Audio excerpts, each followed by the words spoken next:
What is up, YouTube? This is Taylor Moss here from Everything Under the Sun, and today I think I'll show you guys just the basics of Blender, just how to move around, how to do pretty much anything in Blender if you're new to Blender and if you've never used it before. So one of the main things you need to know how to do is just move around the scene. I mean, you just need to know how to get around and how to do stuff. Um, so if you don't have a three-button mouse, meaning a mouse with a middle mouse button, I would highly recommend getting one. I actually use two mouses when I'm using Blender. I use a trackball on my left hand for precision and accuracy, and then on my right hand I have a two-button regular mouse with a middle mouse wheel button for doing this. So yeah, you hold down your middle mouse button to pan around like this. If you don't have one and you don't want to get one, you can go under User Preferences, under Input, and click Emulate 3-button mouse, and then I believe you hold Alt left click to do this. Another one is if you hold down Shift and then hold down the middle mouse button, you can pan around. So you can see how just moving around the scene can be sometimes confusing. Another short key I use a lot to see how things are going to look is 0 on the numpad. It takes you directly to how the camera's going to look. So if you press F12 to render it, that's exactly the angle you're going to look at everything at. Another important one is once you're in the camera view, to get out, just hold down that middle mouse button and you'll start to pan around. Another one is sometimes you'll get really weird rotation angles.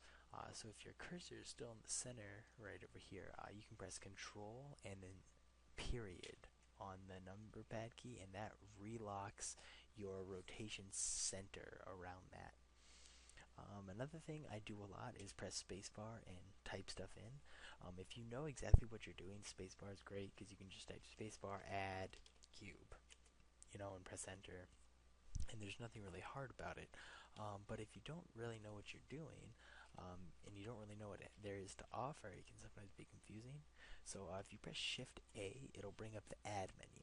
Here you can add meshes, which are like objects. You can add plane, cube, circle, UV sphere, isosphere, cylinder, cone, grid, monkey, and you can just add a whole ton of random stuff that you might not use usually.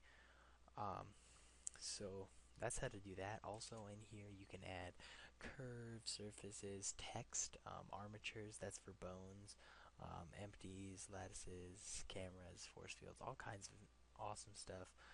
And that's how you, but once you know what you're going to add, you use spacebar a lot more.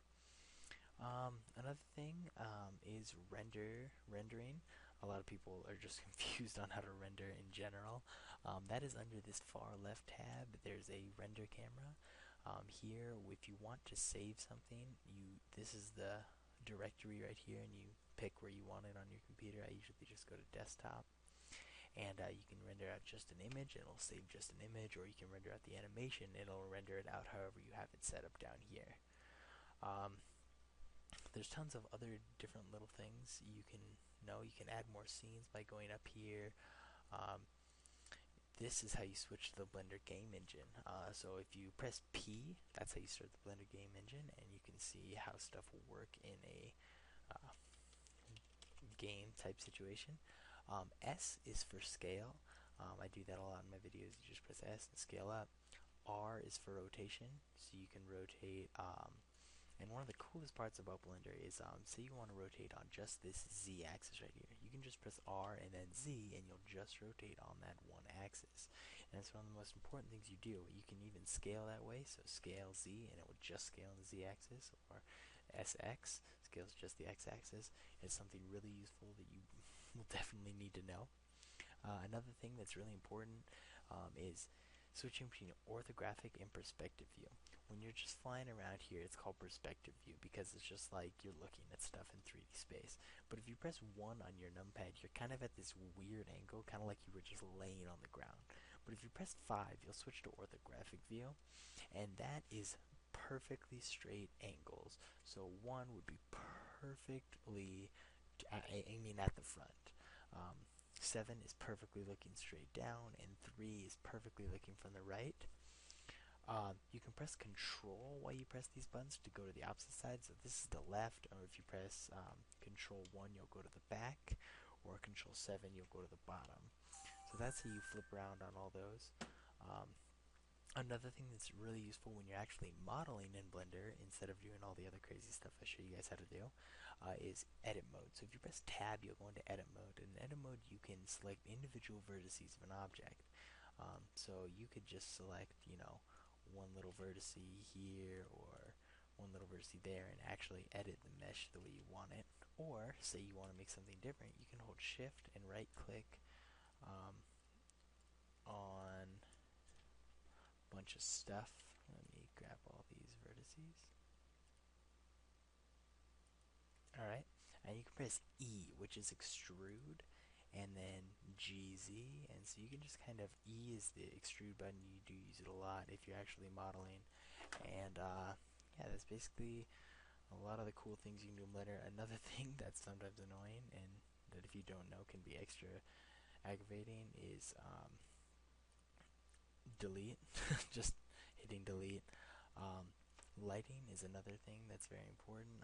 You can click your light, and over here on the lamp, you can change it from a sun to a spot to a hemi. I never have liked hemi, as it just kind of makes all shades kind of blur out. It just takes the like kind of raw colors of everything.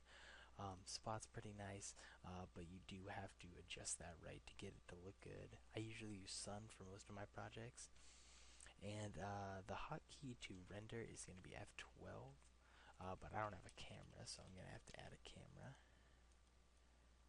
And yeah, so that's basically all the basic things you need to know on Blender, on just how to like move around, how to do things, how to add stuff, how to just move around the scene. I realized the other day that a lot of my tutorials wouldn't really make sense if you've never used Blender before. So I hope this guys helped you guys out.